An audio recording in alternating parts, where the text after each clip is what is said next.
on From Behaving to Belonging, connecting with students virtually. Before we begin, take note of the following reminders. Make sure you're registered to the webinar to have your e-certificate of participation. Visit certificate.vibalgroup.com to generate your proof of attendance. Place your questions on the comment box allotted during the session and they will be addressed by our speaker later on. Share the video using hashtag LearnAs1PH as our official hashtag to our VIBAL webinars. Experience learning, ka-VIBAL? And now, to proceed with our webinar this morning, it is my pleasure to introduce to you our distinguished speaker today. Our speaker today is a certified Apple teacher. He's an advocate of e-learning, literacy, teacher education, student affairs program development, and curriculum development. He is a published researcher and national trainer with interest on learner-centered instruction and has continually trained teachers and education leaders from the preschool and tertiary levels. Just recently, he published two professional education textbooks on technology for teaching and learning and the teacher and the community, school culture and organizational leadership. He was born in Bacolod City on April 20, 1996. He has a Bachelor of Secondary Education, major in English, and currently working on his master's degree at the De La Salle University, Manila. Moreover, he is a licensed professional teacher and a member of the League of Catechists and Religious Educators of the Philippines at the Ateneo de Manila University. Having served the academe for almost 5 years and in various capacities, namely primary, intermediate, and as a tertiary teacher. At present, he is connected with Colegio San Agustin, Bacolod as a senior high school teacher and college instructor.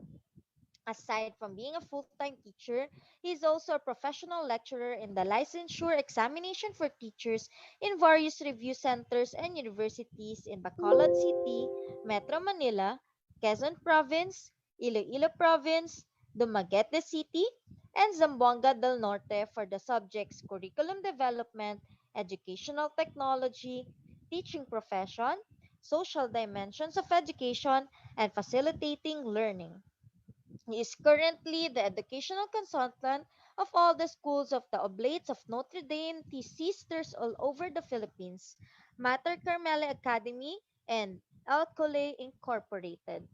Ladies and gentlemen, let us welcome Mr. Paul Ray Mark and Salsag.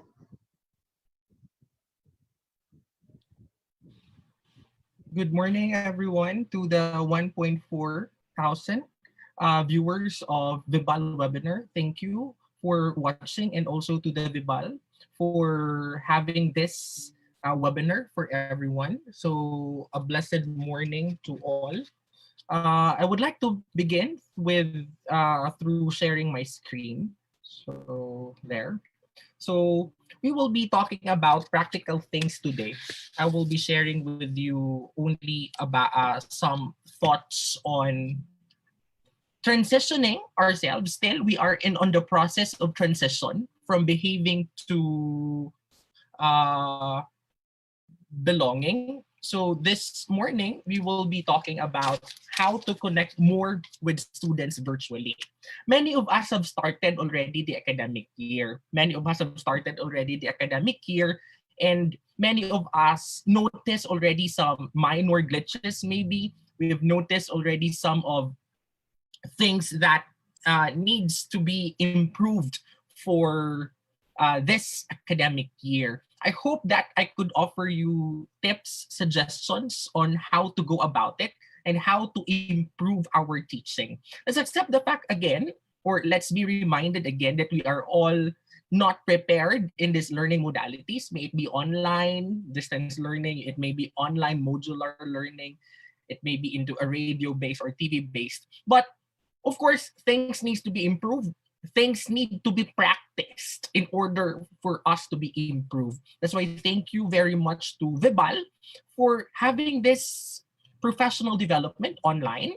that made available for us teachers all over the Philippines to have a look of different practices, of to have a look of different things that others are doing that might also be applicable on your end. So allow me to share with you some practical things on how to go about it, most especially on online, how to connect with our students virtually.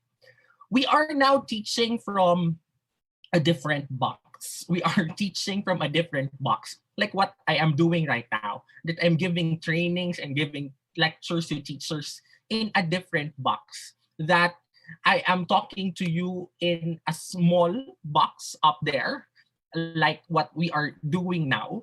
But also, the challenge for us teachers is how can I truly engage with my students given that I am now teaching in a small box like this? Many of us are uncertain. Many of us are kinda confused. Many of us are scared of what will I do next? I do not know what will I do next. We have a lot of emotions, or we have a lot of questions running on our mind up to this time on how to go about this. What will happen if these things happen? So we are now teaching from a different box. Hence, we need to embrace this reality already as teachers. We need to embrace this reality as a teacher, that before embracing that reality, we need first to learn the dynamics of this reality. So that's why we are here to help each other, that you can do it. You can do it. Challenge like this one. Some of you or maybe have experienced this already, that there would be someone or you will be teaching there, and sometimes when you take a look of something or you transition your PowerPoint presentation, and then the moment that you went back to the screen, and then you no longer see your students or the kids, where are they? Where are they already? I have this one instance also in a certain school that I'm giving a training. I asked them to make a tech run, and then they do tech run. And then, of course, it's kinder. The teacher is talking there. And then the moment that the teacher asked them, okay, in your imagination, you imagine, you color this picture and on screen, you color. And then the kids immediately said, how can I color? I don't have crayons here. Okay, color. The teacher proceeds to demo how to color, to teach how to, the strokes about in coloring. And then this little girl got lost on screen. And then she is in full back position on screen, meaning you cannot, the teacher cannot see what she is doing. And right after a minute, maybe 5 to 10 minutes, and then that small girl went back on screen and then showed to the teacher, "Teacher, I'm done." Yun pala, kumuha ng bond paper at nag-color, nag-drawing at nag-color sa likod ng laptop at hindi na nakita ng teacher.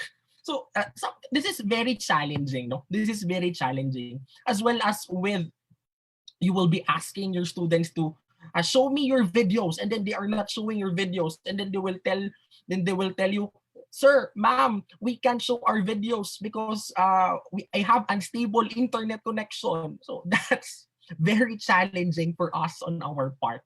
But on the part of the students, these are also their dilemmas. These are also their questions. Online class be like, ang hina ng internet, hindi ako makapasok. Hindi ko maintindihan, parang napuputol si ma'am, parang yung connection niya din, parang hindi siya malakas. Ha? Ano daw sabi ni ma'am? Hindi kayo magkaintindihan kapag ganyan. Putol-putol boses ni ma'am. And then there is also one thing, kailan daw deadline? Guys, pasabi kay ma'am, absent muna ako ngayon. Wala akong kuryente dito sa amin. What will happen if that is the case? That for example, electricity is stripped off.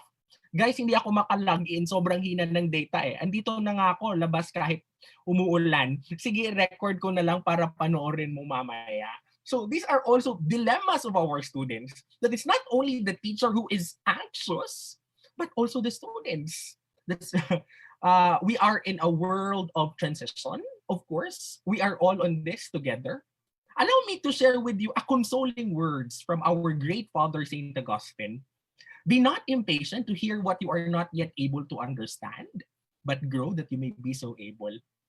We are in change, in an era of change. But do not stick only on change, but try to grow on the change. Try to grow on what you are experiencing now. So let's learn together. We are in a VUCA ecosystem, but let's try to forget VUCA. Yes, we know that we are in a volatile, uncertain, complex, and ambiguous ecosystem, but let's try to forget about it. Let's try not to stick only about that, but try to translate volatility into a vision. What is your vision now, given that things are volatile? What to do now that the students can no longer go out, and then you need to transition yourselves to online teaching? Uncertainty. Many things are uncertain. Ma'am, paano kapag wala na akong internet connection? Ma'am, wala akong HQP or home quarantine pass. Paano ako lalabas? Understanding. Complexity. Things are complex. But then again, you as a teacher are still making it complex. And you was not able to convey clear, to make it clear your expectations. Clarity. Ambiguity. Things, I do not know what will happen next. I do not know what will happen during the exam. I do not know what will happen next year. I do not know what will happen next year. The answer to that, or the antidote to ambiguity, is agility. That we need to be quick in responding, and we need to be quick in giving alternatives. That we need to have a wide array of alternatives. So VUCA needs to be translated to another VUCA. Vision, understanding, clarity, agility. Allow me to share with you my webinar outline. So we will be talking about the context.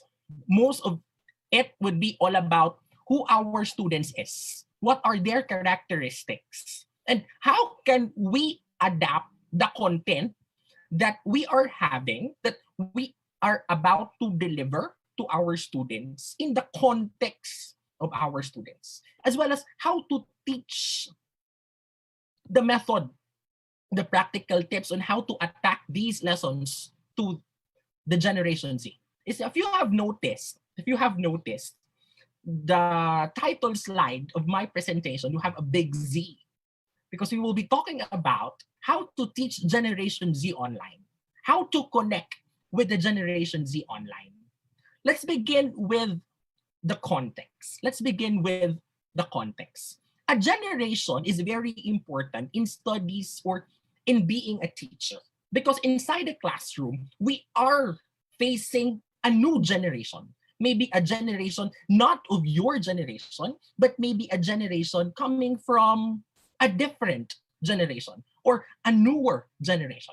But why generation is important? Because it includes those who share historical or social life experiences. That they were born because of these experiences, which is completely different in you, and the effects of which are relatively stable over the course of their lives, and experience tend to distinguish one generation from another.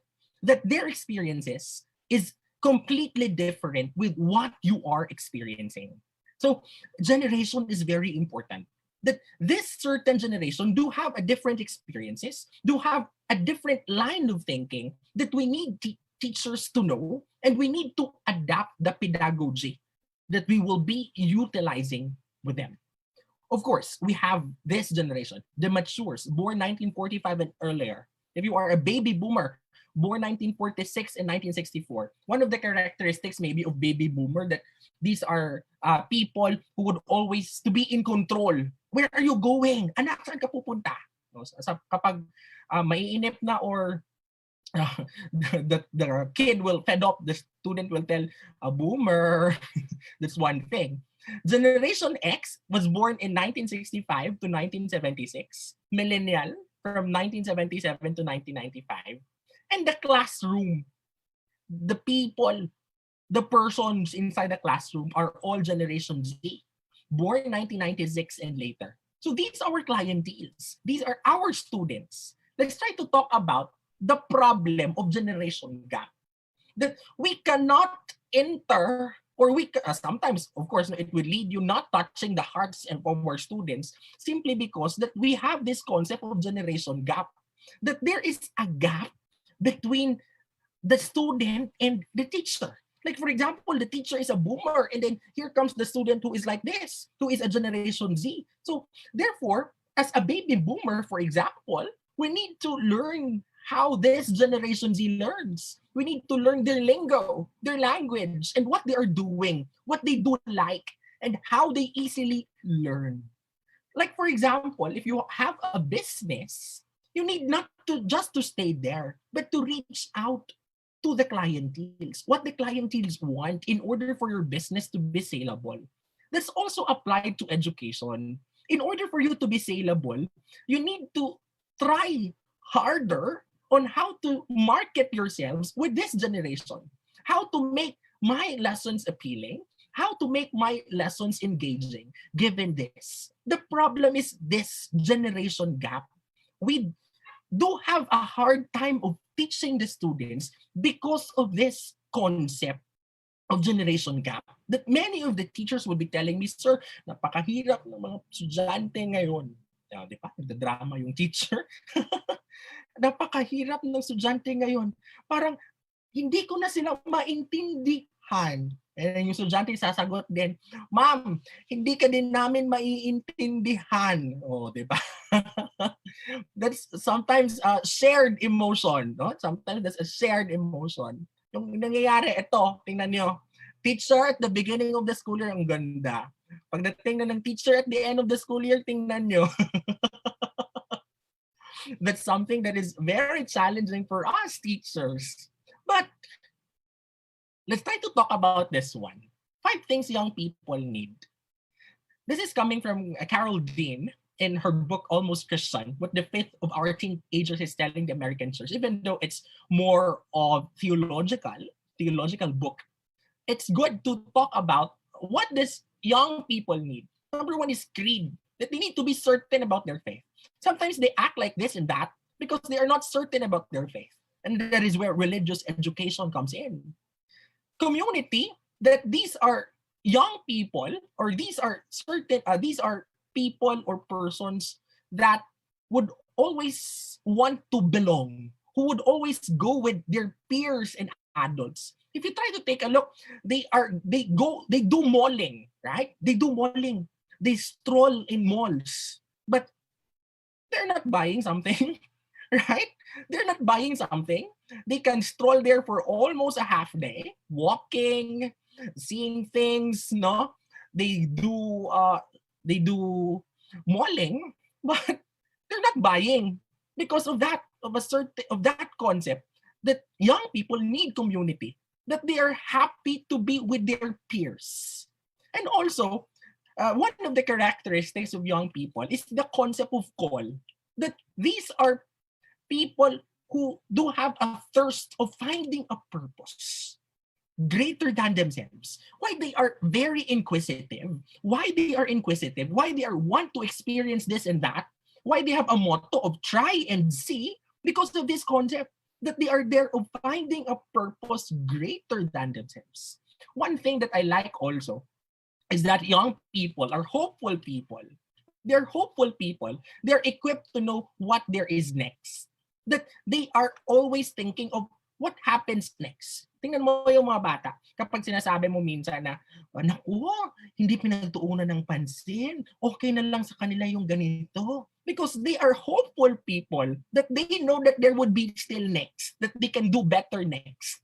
And also they are people that they have this concept of world to share it with, that they are there to pass it to the next generation.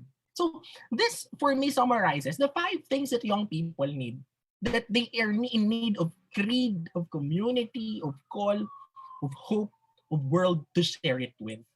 Hence, if we try to summarize, these are people who would always want for voice, for choice, and for chance. Minsan, hindi tayo nagkakaintindihan. Minsan nagkakaproblema tayo sa mga bata sa loob ng classroom. Dahil minsan baka hindi natin pinakikinggan, hindi natin pinapipili, at hindi natin binibigyan ng pagkakataon. May mga bagay tayo na kailangan nating pakinggan din yung mga bata. May mga oras din na kailangan nating pagbibigyan. May mga oras din na kailangan natin bigyan sila ng o bigyan sila ng bagay na dapat pagpipilian nila. That these are people, these are students who would always want to have a voice, of a choice, and of a chance. Let's try to talk about it with the use of the Gen Z characteristics. I got this from the book of similar, Generation Z Goes to College, published by John Willie and Sons. Number one characteristic of Generation Z are these are kids who want to have instant access on or on demand. That they have this concept of instant gratification.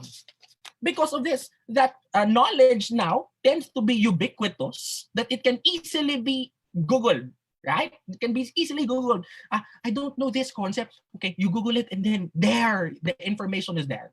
So that's challenge to us teachers if you focus more on content. Amazon, for example, that they can easily buy things in Lazada.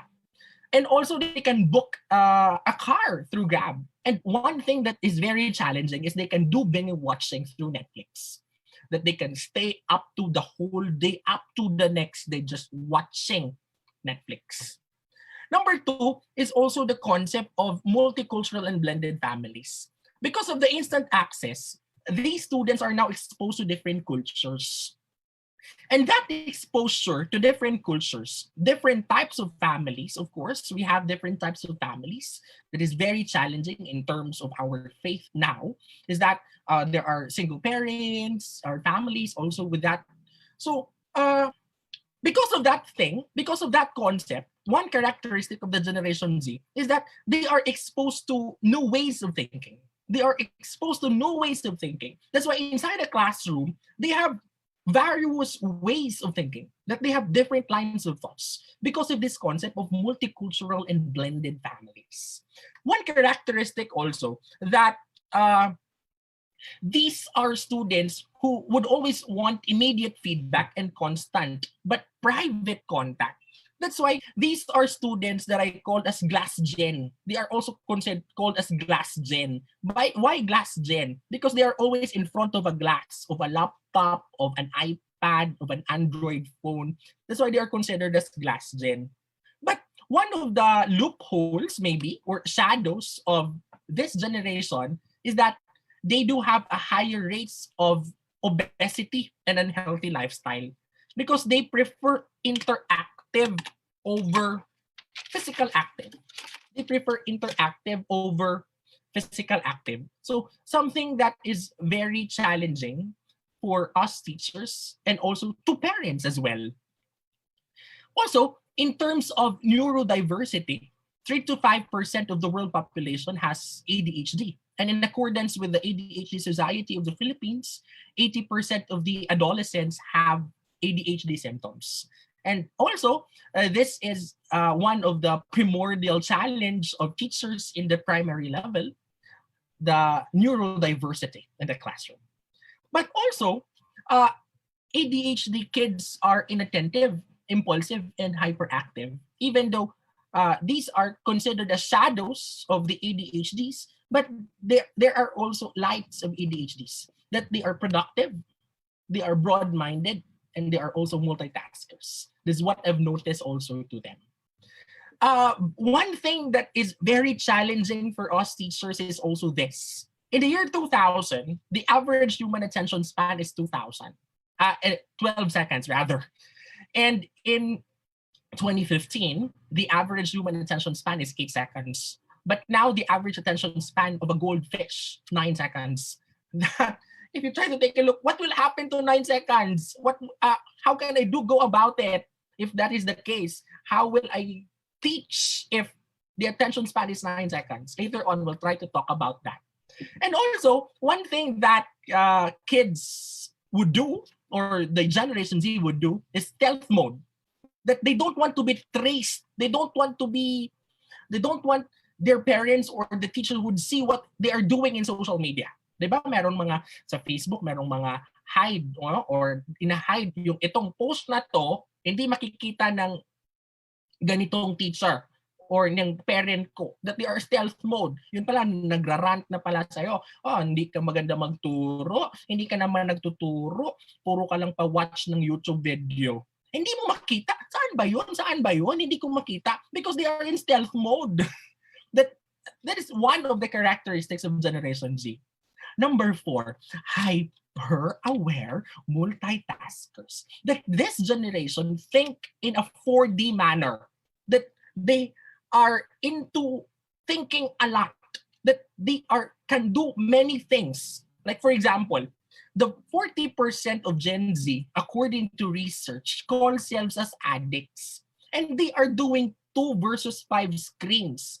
They can create documents on computer, they can research on phone, they can note-taking in tablet, finishing show on Netflix, plus FaceTiming with friend. You can do that all together, but they are doing that in your class. And you need to be vigilant about it. Kasi baka nagkaklase ka dyan, kaklase ka dyan, nagtuturo ka live or nagwe-webinar ka dyan, and then yung bata, may cellphone pala dyan, tumatango-tango sa'yo, pero may nag-chat pala sa cellphone, di ba? And sadly, this could link to a mental health issue. This could link to a mental health issue. Number 5, one thing that is good with Generation Z kiddos are that they are creative and entrepreneurial. If you try to take a look in research, 25% post original videos weekly, and 72% want their own business one day. That's how ambitious they are.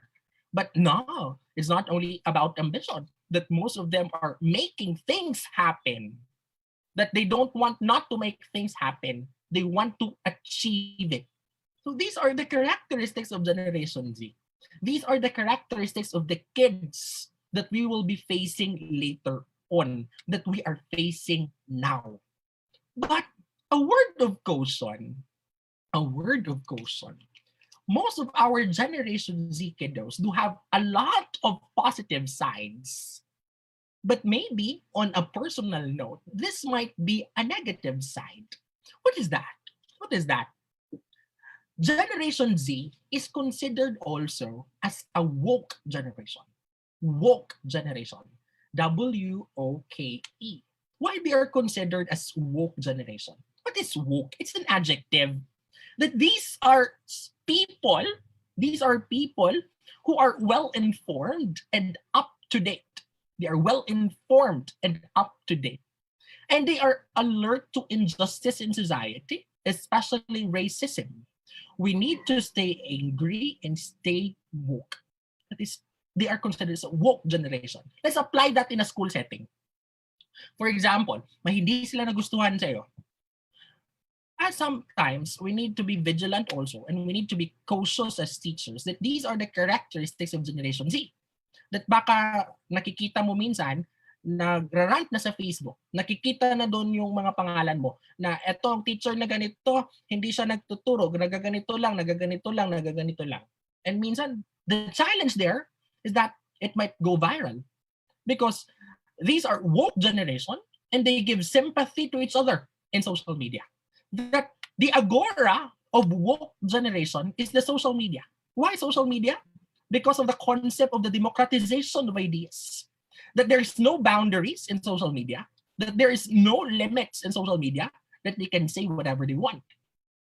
One of the challenge of this online distance learning is that they are in solitary at home.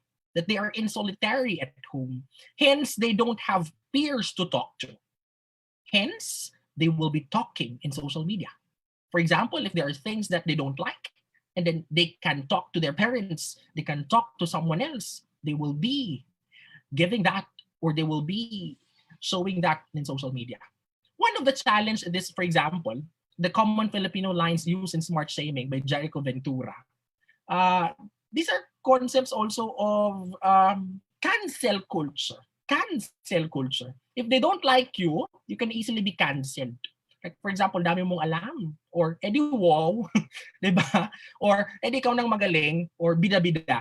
O, ako na bobo, ikaw na matalino. Oh, deep. No, nosebleed di ko maintindihan. Because of also that the cultures of the Generation Z. Question. Are our classes opportunities to learn and practice dialogue? They might be ranting in social media simply because that our classes are opportunities only to listen, but only to listen for us, but we was not able to listen to them. I would like to share with you big ideas from the first part. Globalization now is facilitated by technology, that we are on shift. We are on a quick transition to online learning. And reality of pluralism and multiculturalism, that's why our students do have a wide variety of thinking. They have are exposed to various line of thinking and the role of schools in facing these realities. Number two, given those realities of the students, let's talk about the content. Let's talk about the content. In the book of Monica Burns in the year 2017, published by Association for Supervision and Curriculum Development, she reminded us of the mindset of tasks before apps. That it is a reminder that even as we consider how technology helps students to do new amazing things with their learning, we must always place learning goals at the forefront. Kasi baka, we are on a mindset na gustong-gusto ng mga bata yung may mga applications, gusto ng mga bata na ganito, may video, ganito, ganyan. And then, at the end of the day, these tasks or these applications might not be connected with the learning goals that you are giving. And that is a word of caution. How might we design bite-sized content? I got this from Professor Galvin Ngo of Ateneo de Manila University, that in designing content now online, we need to divide it into discrete, meaningful chunks. That there must have a constant checkpoint for every chunks. Given of the distance that we have now with our students, it might be very difficult to check for understanding. Hence, one thing is to divide it into chunks and give a checkpoint for every chunk if they got it right before proceeding. We have this concept of cognitive load that there is, for example, in the theory of cognitive load by John Sweller, the intrinsic cognitive load, complexity of new information, that this new information would be too complex to our students. What will I do? Simplify. Distracts working memory from processing new information, given that there are a lot of distractions at home. What will you do? Reduce.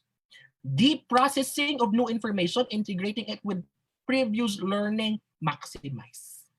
That we need to simplify and reduce, but also in order for the students to learn much more faster is to integrate the new concept with that of the previous knowledge of our students.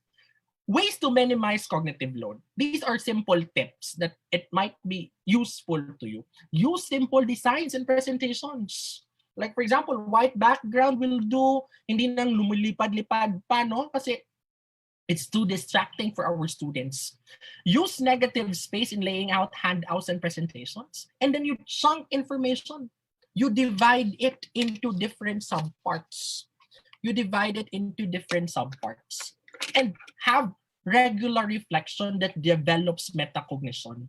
That you need to have constant pause every now and then to check for understanding if the students are really listening, if the students are really catching up with what you are talking about. So these are ways to minimize cognitive load. Number two, how we might intentionally design synchronous and asynchronous activities. Most of the teachers do have a hard time now to delineate what will go asynchronous and what will go synchronous. So that's why I thought that intentionally, because you need to design synchronous and asynchronous activities intentionally. So this is in accordance with research. Asynchronous and synchronous e-learning, these are the advantages and disadvantages of the two. For asynchronous e-learning, cognitive participation is a plus, that it increased reflection and ability to process information. On the other hand, the plus or the positive side of synchronous e-learning is personal participation, the presence of you as a teacher. So it's it increased arousal, motivation, and convergence on meaning. let's try to allow me to give you tips and suggestions on how to intentionally design synchronous and asynchronous activities. There are two ways to launch a lesson for distance learning. It may be student-paced, and that is asynchronous. The teachers can use student-paced mode and have students complete the lesson at their own time, on their own pace. But the disadvantage is the students are in solitary mode, that they might got bored. Live teacher pace, teachers can use live mode through video conferencing when they want their students to sync and follow them as they teach. Now, teaching tips for synchronous live classes. Provide useful, unique material, but don't ever duplicate asynchronous content. If you gave that already in your asynchronous online learning module, if that is already evident in your learning packets, for example, don't duplicate that again to your lesson online, to your live classes, or to your webinar. But do find ways to make connections to support asynchronous material. That your synchronous class will be an avenue in making things clear in the asynchronous, in the asynchronous. You make things clear, you synthesize, and you summarize, or you ask them questions, or you tell them to ask questions of what are the things that they was not able to understand, or they things that is very difficult for them to understand. Determine your video conferencing tool, and don't ever do switching every now and then. If it would be a burden and it would give anxiety to the students that you continue to switch for video conferencing tool every day. Like for example, in Monday you use a different conferencing tool. The next day you use another conferencing tool. It would be very difficult for our students. Number two, tell the what to expect. You tell them to what to expect and how they can prepare for online class participation. You tell them what will happen to the online class, what you will be doing in an online class. And then also, you send discussion questions in advance to help to guide your discussion in order for you to be on time, and you need to also to manage the time that is given to you. Another synchronous teaching tips is to find a quiet workspace and ask students to do the same. Yung challenge yan parate. Kasi minsan may syempre nagwala live class ka dyan, minsan nagtitik parang may mga manok dyan, no? May mga asong nagtatahol. Diba? So that's very challenging. And also, record your lessons and share with students, because there might be students along the way who have valid reasons of, for example, naputol yung internet connection, unstable yung internet connectivity, or nagka-brown out. So, record your lessons and share with students. As well as, mirror what you say and what they see. Kasi baka, nagsasalita ka dyan, hindi naman nila maiintindihan.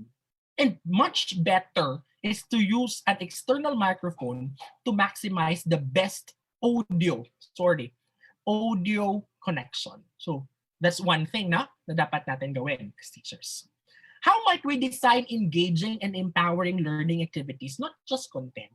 Sadly, there are still misconceptions, no, or wrong practices that we are doing, that they dump content na dapat full of readings. Magbibigay ako, daming readings para sa kanila. Ang daming YouTube videos.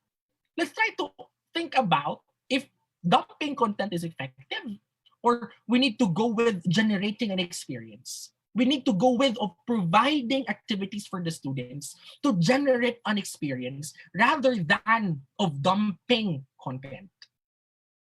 Student engagement is very important rather than dumping content.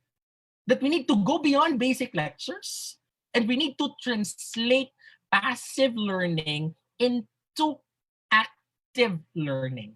That we need not only to provide a lot of readings, but we need to give opportunities for the students also to be active and to do things and to study on their own. Because in research, in accordance with the National Training Laboratories, that practice by doing teach others or immediate use of learning do have a higher retention rate compared than of lecture and of reading.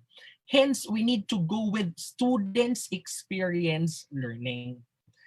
Allow me to share with you asynchronous teaching tips. Asynchronous teaching tips. Kanina live, no? Ito student-based na teaching tips. You add personalized audio to support learning. If you are into podcasts, it do have a low bandwidth requirement, and I know that the students can access it. They can download it and they can just listen to it. In order for you to give a personalized touch and a teacher presence that, oh, it is my teacher who are talking to me and not only somewhere else in YouTube. Provide also student choice with assignments and be creative to keep it interesting. Very important also to be flexible with deadlines. That's why on my case, for example, gagawa ko ng Microsoft Forms. And then sa Microsoft Forms na yan, dyan magsusulat yung bata kapag, for example, hindi niya natapos yung module on a deadline kasi nawalan yung internet or nahihirapan siya mag-adjust or may nangyari sa bahay nila, they will just simply populate the form and then I will know if whose students wants an extension. Man. And it's okay to keep the learning old school also and unplug from technology from time to time. Like for example, yung ginagawa mo, yung instruction online, pero they will do it offline. Like for example, taking pictures anywhere, like for example, of doing something and then make a video of it and then upload that in the learning management system. What will the students do? That's the very important question. What will the students do? Not just like this one. Ang dami natin ngayon, bumibili ng ring light kasi magle-lecture. But let's try to think about if it's effective or not in accordance with the cognitive load theory and the student engagement in the experiential learning theory. But we need to focus also on this, building blocks of online learning, instruction, modeling, discussions, research and exploration, online text and podcast, quizzes and tests, reflection and metacognition, collaborative group work, practice and review. Not only of having lectures, but also try to think about the different learning types being targeted to and not only lectures. Is the topic best served by a basic informative module or by something more engaging like a collaborative group assignment? Would lecture be suffice? Or there would be another technique that might be engaging compared to having a lecture with our students? Make it come to life. Maybe your teachers add links to rich media with content and web content that you need to not only kasi minsan sa learning management system natin, puro lang text or magbibigay ka lang dyan ng YouTube video.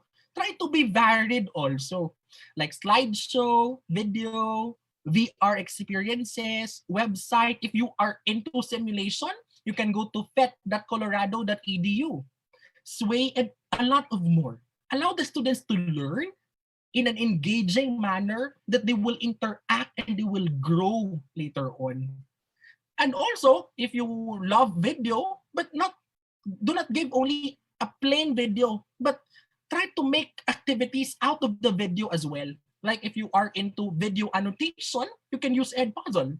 If you are into readings, you want to give essays, and then you can use perusal. And then there would be text annotation. You can have activities in the text that the students are reading. So in order for that text and in order for that video to be engaging. So we need to have variety of online classes, not only lecture, but you can give readings, you can give pictures, diagrams, experiments, videos, podcasts, and assignments, and not only lectures, not only text, but we need to be varied in the learning modules that we are doing, in the online activities that we are doing. So big ideas for the second. Let's try to think about always of learner access. What is the majority of my students? They do have stable internet connection or maybe not. The learner autonomy also, if they can learn on their own and as well as the type of the task that we are doing. Lastly, let's try to talk about the method. Let's try to talk about the method. That great learning is driven by great teaching, regardless of the method of delivery. Regardless of the method of delivery, it's more of still on the presence of the teacher. These are the misconceptions on the virtual classroom management. That for us, if the students are listening, if the students are behave and quiet, you impose classroom discipline and they are learning. But that is a misconception. That there must be a reward and punishment in my online class. And that is also a misconception. We need to define classroom or virtual classroom management in accordance with Jacob Kuning. That we need to have with itness, that we need to have eyes on her back online virtually, that we do know what they are doing, if they are on task or not virtually. And that is something that we need to be very vigilant about in times of distance learning. Classroom management can need to be applied online. It's all about teachers' values and attitudes. It's more of setting expectations and positive actions. And it's more of teaching, creating positive learning environment and proactive techniques, not only of reactive techniques. But also, there are three categories of teachers as classroom managers in accordance with the research of Coloroso. If you are a brick wall teacher, the students will not talk to you kasi may pader. If you are a jellyfish teacher, you are a type of teacher that the students might not give respect because you are wishy-washy, you are inconsistent. But one thing that we need to have is to become a backbone teacher. And a backbone teacher is greatly applicable to the characteristics of Gen Z, that they are democratic teacher, supportive, provide structure, and motivator. And these are the things that Generation Z wants to. They want to be given a choice, they want to be given a voice, and they want to be given a chance. One thing that we need to think about also is to design your classroom well.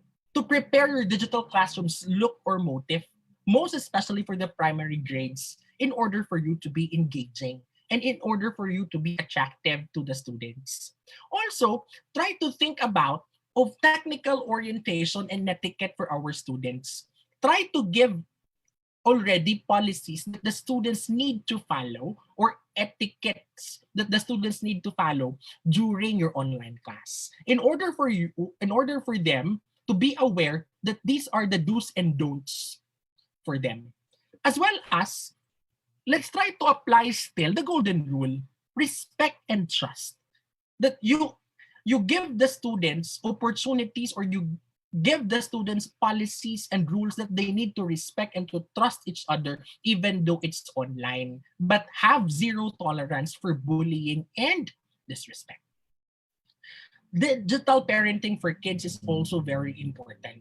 That we are in an era of learner autonomy and flexible learning, that the students need to be given a responsibility, and as early on as now we need to teach them that they need to be responsible in their learning.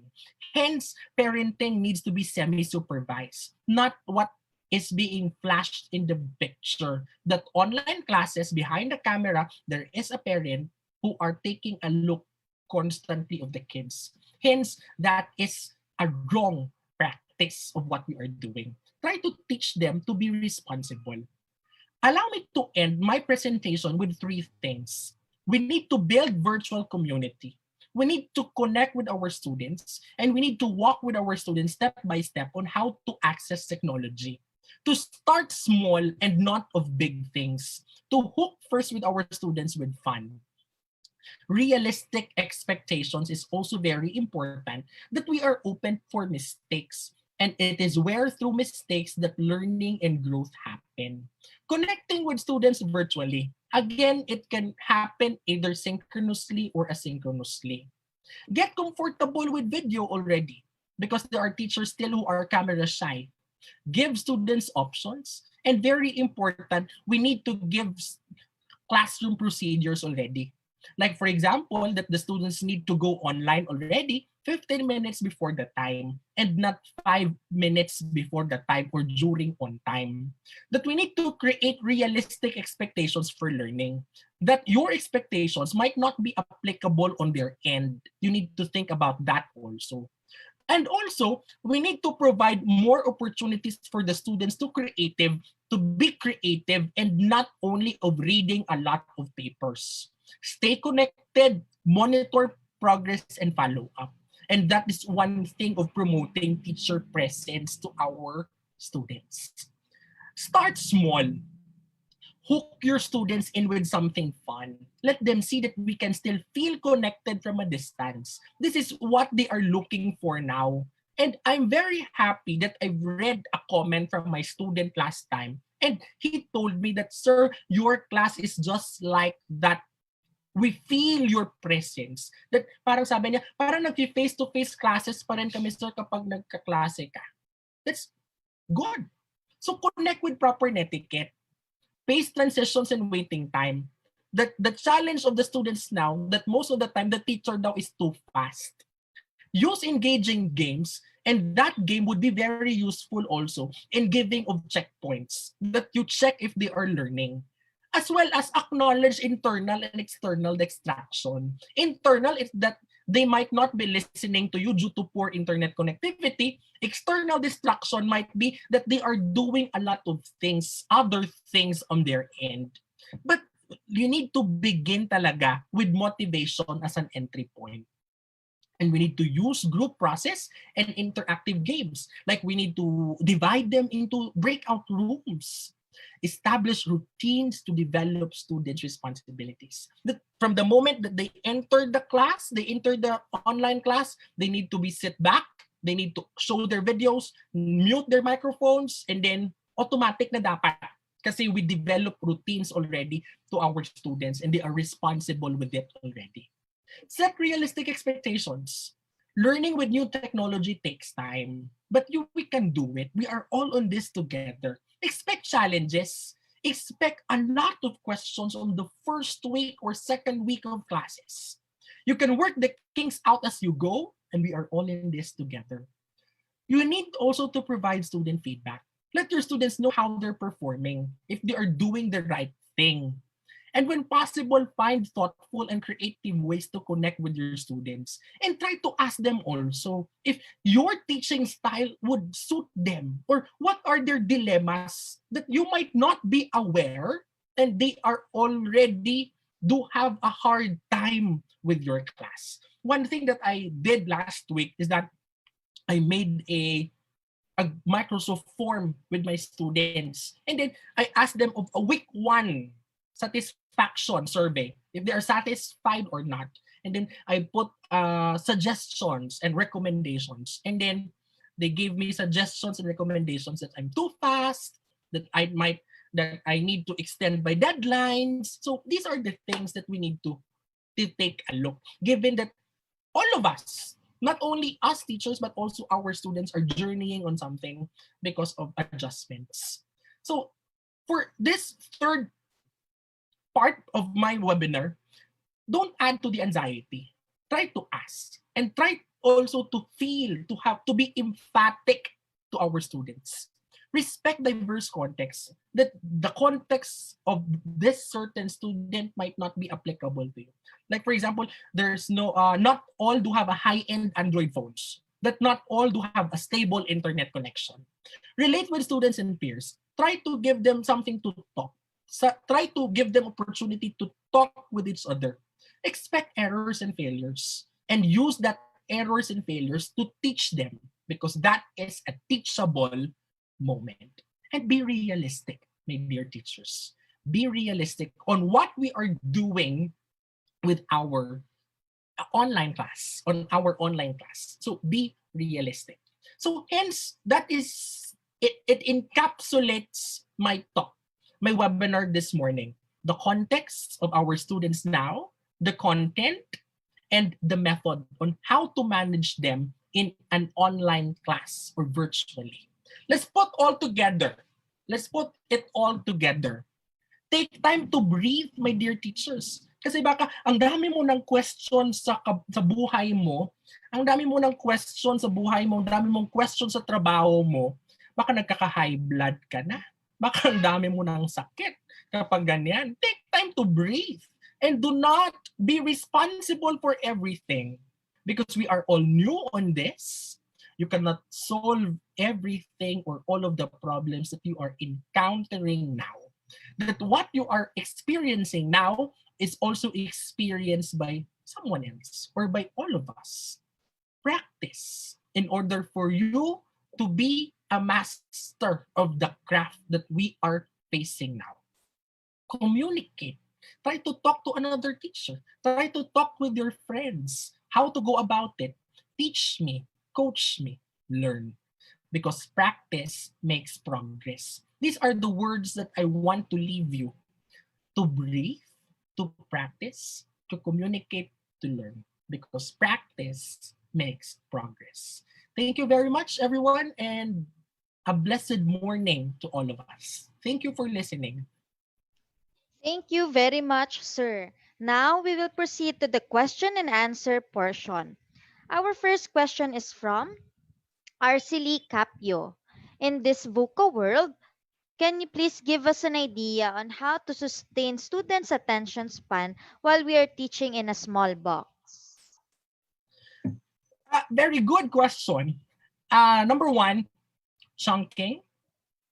Chunking, that's very important now, that we need to chunk our lessons and even our live classes in three, or depends on the content that you are having. Like what I did now, that I give you an outline and then you need to give the students the target on what to achieve. Like what I did, content, the context, the content, and the method. And try to give in between checkpoints for the students. Number two, try to be engaging. Not only of giving lectures, but also try to give them activities asynchronously that they can do, that they can practice what you have, that you gave in your live classes. Make always connection with the asynchronous activities with that of your synchronous activities. And that would be very helpful for our students and you as teachers now. Thank you for that question. Thank you so much, sir. Our next question is from Christine Salves Santos Manal. Is it okay for teachers to let students like grade 6 to do reporting? May iba po kasing teachers na yung mga students ang nagdi-discuss ng buong lessons for the class. Tapos hindi man lang nag-i-input o nagdadagdag ng kahit anong information sa report ng students. Grade 6. Let's try to think about of the cognitive framework and to the readiness of the students.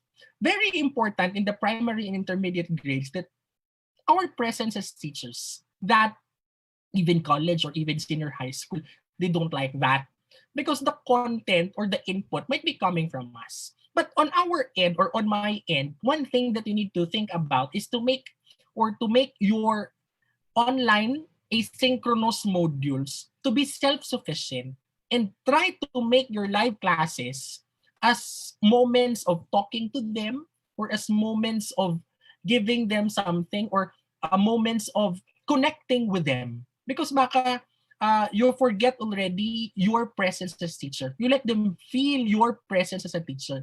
So kapag nagre-report lang dyan, so napakahirap. They cannot feel your presence as a teacher if that is the case. Thank you for that question. Thank you, sir. And our next question is from Megan Garcianos.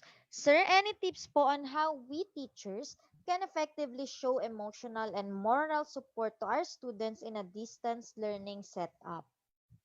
Good. Very good. That's a good question. Yan nga sabi ko, na dapat yung asynchronous natin ng mga materials might be self-sufficient or self-sustaining. Meaning that it will lessen our input during the live classes. So therefore, the live classes would be opportunities for the students to clarify na lang, but not to give input. To clarify na lang. And also, during that live classes, it's also good, or it's also a time for you to check them emotionally, to check them of what are the things that bothers them. So, hindi na siya puro input lang, meaning you give time to them to talk during that live classes. Yun nga sabi ko, that pre-recorded videos is also good, that you record your input or your lecture and then you upload that in your learning management system so that you will no longer give too much of lecture during your live classes, but it would be a personal touch of an instructor's presence, of a teacher's presence during the live classes. And that's one way of answering the social emotional learning aspect of distance education.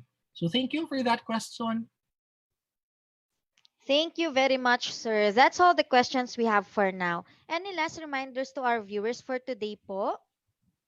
Thank you very much for watching. Try to breathe, to practice, and to communicate with each other so that we could hurdle this from behaving to belonging, and then we can connect with our students virtually. Thank you very much, Vibal. Good morning, everyone.